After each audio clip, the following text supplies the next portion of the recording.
কারণ কোরআন এক, আল্লাহ তাআলাও এক, নবীও আমাদের এক, পথও আমাদের একটা, এবং সবাইকে গিয়ে আল্লাহর দরবারে দাঁড়াতে হবে।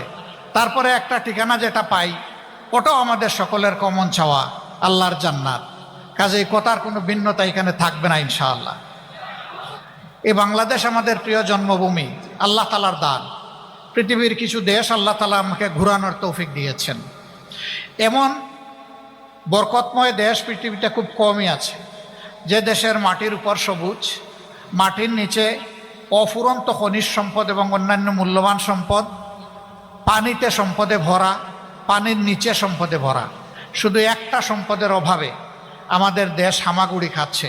সেই সম্পদটা হলো অতীতে যারা দেশ শাসন করেছেন তাদের চারিত্রিক সম্পদের অভাব। যখনই তারা দেশ সেবার সুযোগ পেয়েছেন,